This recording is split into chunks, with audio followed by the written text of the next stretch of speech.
Você já se sentiu invisível na sua própria casa? Como se cada conquista sua fosse apenas um reflexo do brilho de outra pessoa?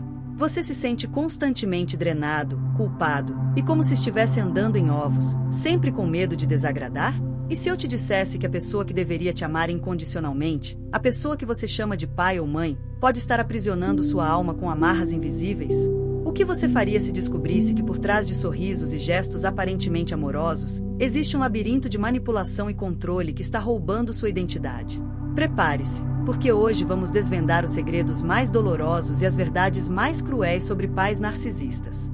Vou te mostrar 10 comportamentos que revelam essa dinâmica tóxica e, mais importante, vamos entender o que realmente acontece para que essa teia de aranha emocional finalmente comece a se desfazer. O que você está prestes a ouvir pode mudar a forma como você enxerga sua própria história e, talvez, até te libertar. Fique até o final, porque a última revelação pode ser a chave que você sempre procurou. Tópico 1. O espelho quebrado. A necessidade obsessiva de refletir a grandeza deles. Já notou como, para alguns pais, você parece ser apenas um acessório, um reflexo distorcido de suas próprias ambições e fantasias? No mundo de um pai narcisista, seus filhos não são seres individuais com sonhos próprios, mas extensões de seu ego inflado. Sua função é simples: projetar a imagem de perfeição que eles desesperadamente precisam manter. Pense bem, suas conquistas, por maiores que sejam, são imediatamente cooptadas. Ah, ele é tão bom porque puxou a inteligência da mãe, ou ela teve sucesso graças à minha disciplina. Sua vida não é sua, é uma vitrine para o sucesso deles. E se você ousar brilhar demais, ou de uma forma que não se alinha com o roteiro que eles escreveram para você? Ah, a punição é sutil, mas devastadora. Desde comentários depreciativos que minam sua autoestima, até um silêncio cortante que te faz questionar seu próprio valor. Eles não querem que você seja você, querem que você seja a versão que eles criaram para o seu espelho particular. O que precisa acontecer para que essa dinâmica mude? Uma das primeiras coisas é a criança, agora adulta, começar a recusar-se a ser um mero reflexo. Isso não é fácil. É como tentar quebrar um espelho sem se cortar. Mas, quando o filho começa a traçar seus próprios caminhos, a celebrar suas próprias vitórias sem a necessidade da aprovação narcisista, o espelho deles começa a rachar. O narcisista, confrontado com a perda de seu objeto de reflexão, sente uma profunda ameaça à sua imagem, e isso é o primeiro passo para uma possível mudança de comportamento. Ou, mais comumente, um aumento na fúria narcisista, que paradoxalmente pode acelerar a libertação do filho. Tópico 2. A constante competição. Seu sucesso é ameaça, não motivo de orgulho. Você se lembra de ter contado uma boa notícia aos seus pais, e em vez de alegria genuína, ter recebido uma história sobre como eles fizeram algo ainda mais difícil, ou como seu sucesso não é nada de mais perto do que eles já enfrentaram. Esse é o eco da competição narcisista. Para um pai narcisista, o sucesso de seus filhos não é motivo de orgulho, mas uma ameaça direta à sua própria superioridade. Eles não conseguem suportar a ideia de que alguém, especialmente alguém que eles consideram uma extensão de si mesmos, possa superá-los.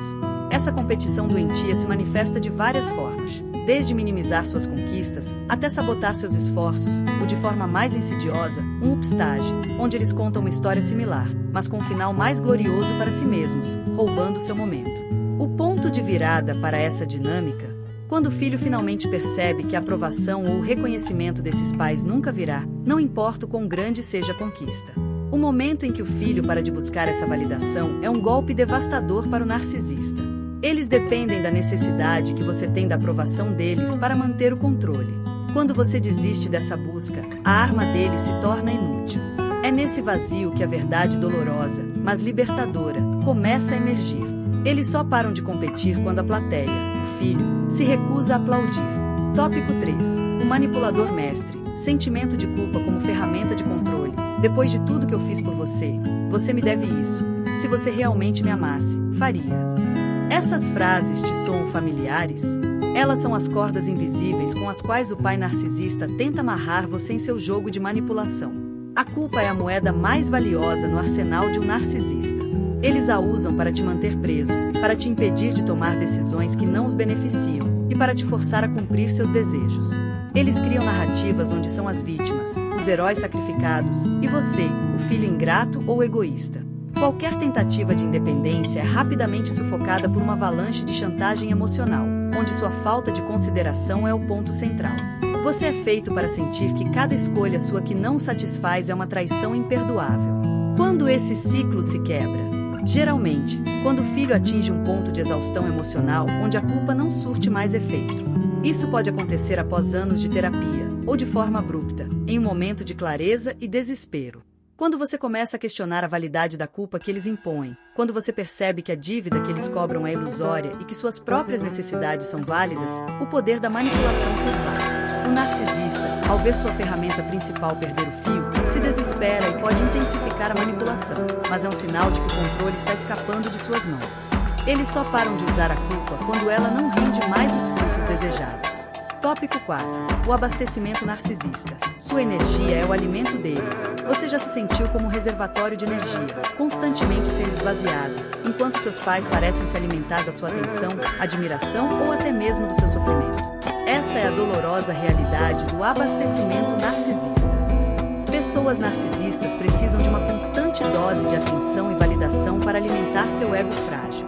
E quem melhor para fornecer isso do que seus próprios filhos, que foram condicionados desde cedo a suprir essa necessidade? O abastecimento pode vir de admiração constante, elogios, serviços prestados, ou até mesmo do drama e do caos que eles criam, onde você é forçado a intervir, de alguma forma, orbitar em torno deles. Seu sofrimento ou sua frustração também podem ser uma fonte de abastecimento, pois confirmam o poder deles sobre você. Eles se sentem importantes, no centro das atenções, mesmo que a atenção seja negativa. O que faz o narcisista perder o interesse nesse alimento? Quando o filho começa a praticar o contato zero ou contato mínimo. Ou seja, reduzir drasticamente a interação, não se envolver nos dramas, não fornecer a atenção que eles buscam, acima de tudo, não reagir às suas provocações.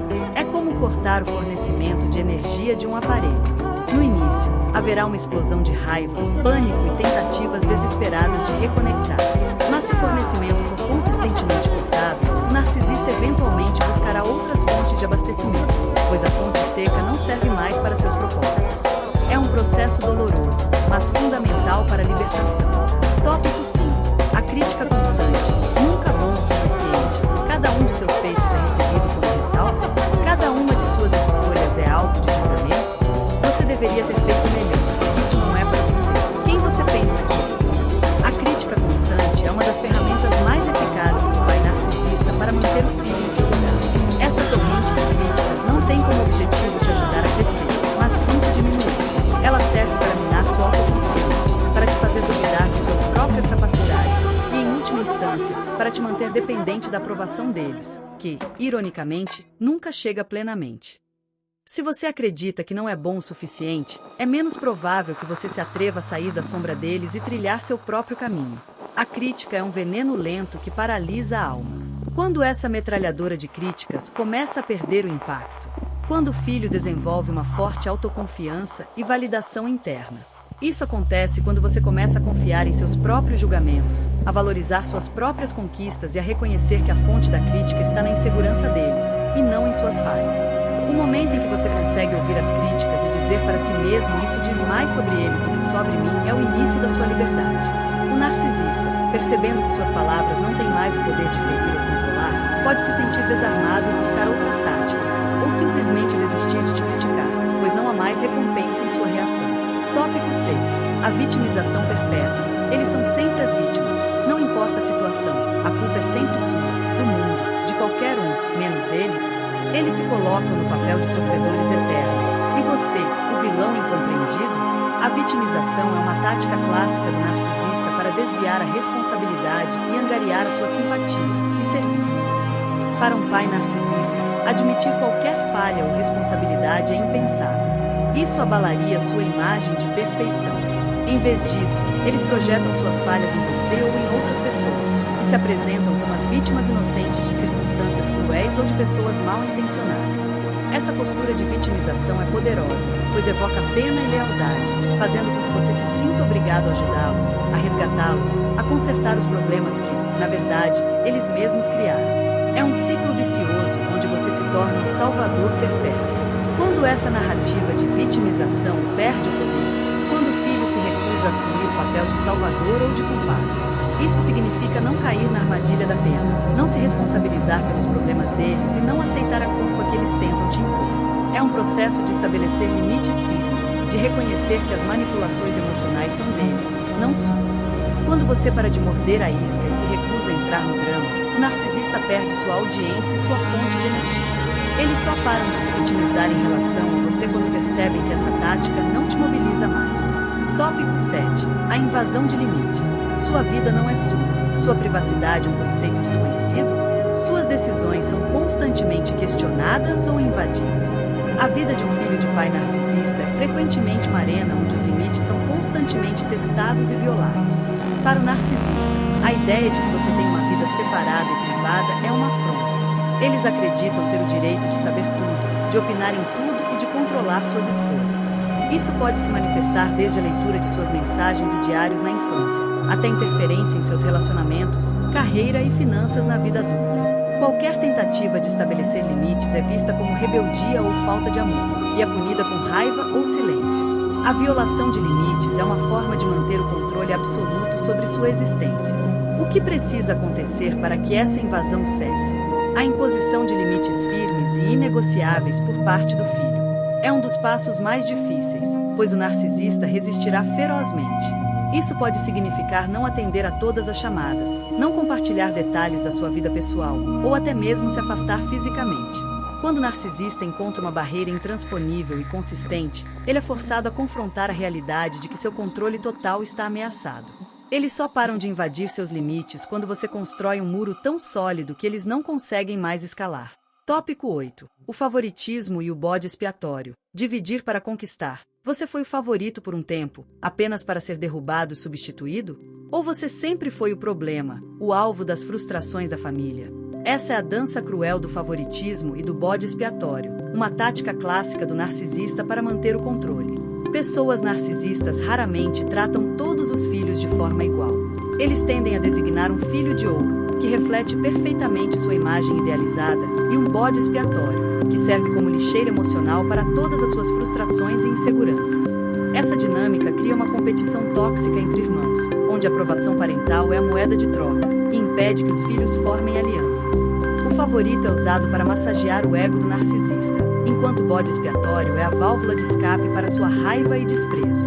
E o pior, esses papéis podem ser trocados a qualquer momento, mantendo todos os filhos em um estado de ansiedade e busca por validação. Quando essa estratégia perde a eficácia? Quando os irmãos reconhecem a dinâmica e se apoiam mutuamente, ou quando o filho, seja o favorito ou o bode expiatório, percebe a manipulação e se recusa a participar do jogo. O filho de ouro pode começar a se sentir sufocado pelas expectativas irreais, e o bode expiatório pode finalmente se cansar de carregar a culpa de todos. O momento em que os filhos se unem ou, individualmente, se recusam a aceitar os papéis designados é um grande golpe para o controle do narcisista. Eles só param de usar essa tática quando percebem que não estão mais conseguindo manipular a dinâmica familiar. Tópico 9. A gaslighting, fazendo você duvidar da sua própria sanidade. Eu nunca disse isso. Você está louco. Você está inventando coisas. Você já ouviu essas frases repetidamente, a ponto de começar a questionar sua própria memória, sua percepção da realidade, sua sanidade? Essa é a perversa arte do gaslighting, uma das armas mais destrutivas do pai narcisista. O gaslighting é uma forma de manipulação psicológica onde o narcisista distorce a realidade, nega eventos que aconteceram e te faz duvidar de seus próprios sentidos e emoções. O objetivo é te desorientar, te fazer sentir inseguro e dependente da realidade que eles criam para você. Eles negam o que você viu e ouviu, invalidam seus sentimentos e te fazem acreditar que o problema está em você, na sua mente, e não neles. É uma forma insidiosa de controle que destrói a autoestima e a confiança em si mesmo. Quando esse terror psicológico começa a perder o efeito? Quando o filho começa a documentar a realidade e a confiar em sua própria percepção. Isso pode significar anotar conversas, buscar o apoio de amigos e terapeutas que validem suas experiências e, acima de tudo, aprender a confiar em sua intuição. O momento em que você para de internalizar as mentiras e negações do narcisista e começa a reafirmar sua própria verdade é o fim do gaslighting. O narcisista só para quando percebe que sua vítima não está mais caindo em suas armadilhas e que sua sanidade está intacta. Tópico 10. O silêncio ensurdecedor. O tratamento de silêncio como punição. Você já foi submetido a dias, semanas ou até meses de silêncio absoluto, como se você não existisse, como se fosse invisível. O tratamento de silêncio, também conhecido como lei do gelo, é uma das formas mais cruéis de punição e manipulação usadas por pais narcisistas. O silêncio não é apenas ausência de comunicação, é uma arma ativa usada para punir, controlar e te fazer sentir uma dor profunda. Ao te privar de atenção e comunicação, o narcisista te nega sua própria existência, te faz sentir isolado, desesperado por contato e, por fim, disposto a fazer qualquer coisa para quebrar o gelo e restaurar a paz, que é, na verdade, a rendição ao controle deles. Eles usam o silêncio para te ensinar uma lição. Você só terá minha atenção e meu amor se fizer o que eu quero. Quando essa tática de silêncio perde seu poder, quando o filho aprende a não reagir ao tratamento de silêncio e a preencher sua vida com outras fontes de amor e validação. Isso significa aceitar que o silêncio é uma forma de abuso e que você não é obrigado a se submeter a ele. Em vez de perseguir o narcisista, pedindo perdão por algo que não fez, você se volta para si mesmo, para seus amigos, para seus próprios interesses. O momento em que você se torna indiferente ao silêncio deles, e inclusive o utiliza como um período de paz e liberdade para si mesmo, é o fim do seu poder. O narcisista só para quando o silêncio deles não te afeta mais, porque ele perdeu sua eficácia como ferramenta de controle. Se você se identificou com algum desses comportamentos, saiba que você não está sozinho. A jornada de lidar com pais narcisistas é uma das mais desafiadoras, mas também uma das mais libertadoras. O ponto crucial de virada para essas dinâmicas acontece não quando o narcisista muda, o que é raro e exige um processo de autoconsciência que eles dificilmente possuem, mas quando você muda. Quando você se recusa a ser um espelho, a competir, a se sentir culpado, a ser o abastecimento, a aceitar a crítica, a ser o salvador, a ter seus limites invadidos, a ser um peão em seu jogo de favoritismo, a duvidar da sua própria mente e a ser silenciado. A libertação não é fácil, e muitas vezes exige distância, limites rígidos e, sim, o luto pela relação que você merecia ter e nunca teve. Mas a recompensa é a sua própria vida de volta. Sua identidade, sua paz de espírito, sua autoestima. Não tenha medo de buscar ajuda profissional, de se conectar com pessoas que te validam e de construir uma vida onde você é o protagonista da sua própria história, e não um coadjuvante na peça de alguém. A verdadeira mudança, aquela que realmente importa, começa em você. Comece hoje a escrever seu novo capítulo. Você merece ser livre.